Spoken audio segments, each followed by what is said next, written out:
Hey there, everybody. Welcome back. I wanted to read a story to you from the Bhagavata Puranas. The Puranas are very ancient tales, folkloric tales, tales of history that often elucidate and investigate through story form the same types of ideas that we talk about when we read the Upanishads or the Bhagavad Gita. And the story I wanted to read today was about the vision of Markandeya. So, Markandeya was a great sage who, through very serious spiritual practice, attained immortality, and whose practice and whose austerities were basically unshakable. And he received a boon from the gods. The gods offered him anything he wanted, and he decided that what he wanted was to see Maya, Maya being the power of creation, the power of delusion, the power that keeps us from seeing the absolute reality. And so here's the story of what he saw. It's useful in understanding how one way of seeing reality, and also one way of understanding our own thoughts and being witness to our own thoughts. Sometimes when we're in meditation, it doesn't always go right.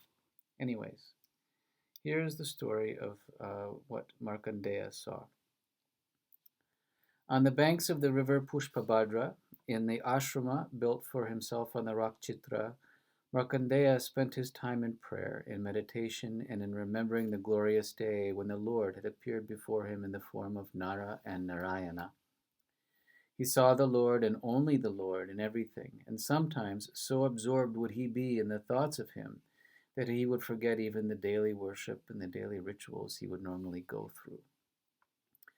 One day, all of a sudden, a strong wind began to blow. It was a fierce storm, and along with it came heavy rain clouds. Thunder seemed to crash from rock to rock, and lightning lit up the entire place with incessant flashes. Suddenly it began to rain. It was no ordinary rain. The drops fell in a continuous stream, and the stream was as thick as the spoke of a wheel. The four seas were filling up, and soon they were about to meet. The earth was hidden, and all that could be seen were the immense sea lions and sharks and whales and crocodiles. There were whirlpools everywhere, and they were sucking up all that came within their grasp. The noise of the rain and the tumult of the oceans were deafening and fierce. Even as he was looking, Markandeya saw the earth disappear in the waters of the ocean, and he was frightened at the sight. Very soon the highlands and the mountains also went under the waters. The line which divided the sky from the earth was not seen, since the earth was not there. He saw the other two worlds, and the devas, the gods, and the stars also being swallowed up by the waters. He found himself floating about in the water like some flotsam, without any destination, without any sense of direction. He was tormented by hunger and thirst. The fish and sharks and whales were fearful, and there was nothing but darkness around him. He was whirling like driftwood, and he was extremely frightened and lonely.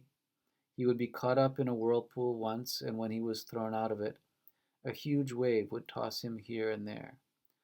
All the fears which he had thought he had conquered came to him all together. He was feeling distressed because of sickness, and he was sad. He felt deluded and frightened. He thought he was going to die, and he dreaded the thought.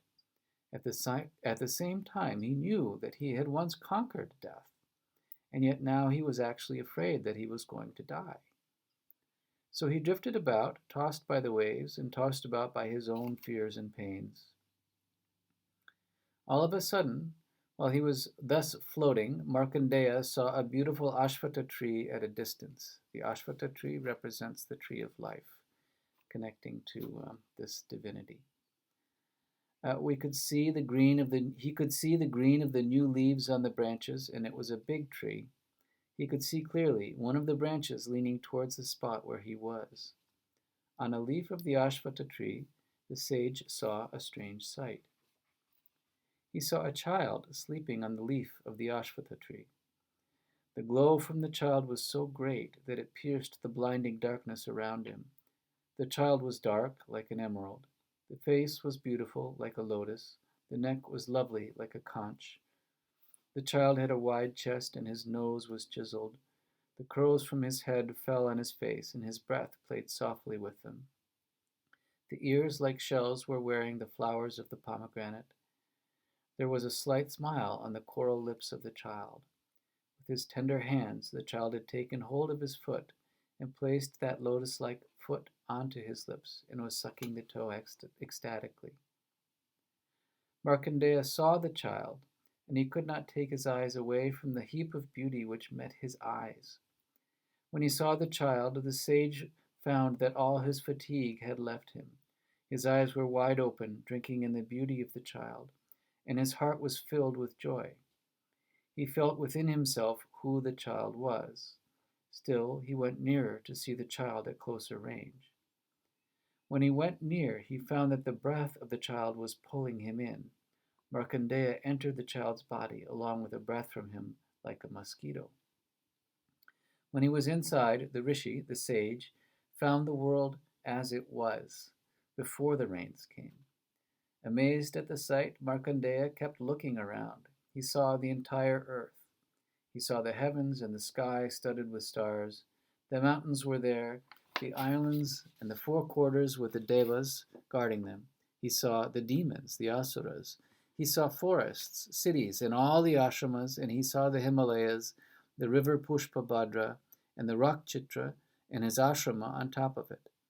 Suddenly he was thrown out by an exhalation from the child, and he found himself on the waters again. He could still see the child, and drawn towards it, he swam towards it to embrace it. The child vanished from there. The ashvata tree vanished, and the waters and the tossing waves. Markandeya found that he was on firm land, on the firm floor of his own ashrama.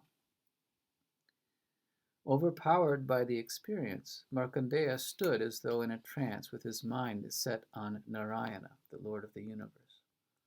Mahadeva, Shiva, and Parvati were passing by on the sky, surrounded by the Pramataganas, celestial beings. Parvati saw him and asked her lord to go near the sage and bless him. They descended to the earth and appeared before Markandeya. Thrilled with their visit, he welcomed them with all the honor due to them. Flowers and incense welcomed them all, and he fell at their feet and offered words of prayer to them. Shiva then spoke to him. He said, "Because of your devotion to Narayana, you have obtained perfection in everything. You had been granted a boon by the Lord, and you are granted the privilege of knowing his Maya. You will live forever, and you will be famed as a Puranacharya, as a teacher of the ancient wisdom. Men will benefit by the stories of the Lord, which you will relate to them." Mahadeva and his companion returned to the skies, and the sage Markandeya spent all his time thinking again and again of the unique experience he had had, the great deluge and the beautiful child lying on the Ashvata leaf. So thank you for listening. We will see each other again soon, I hope. I hope you are holding up well and using this time for some contemplation and good things. Take care of yourself. We'll see you soon.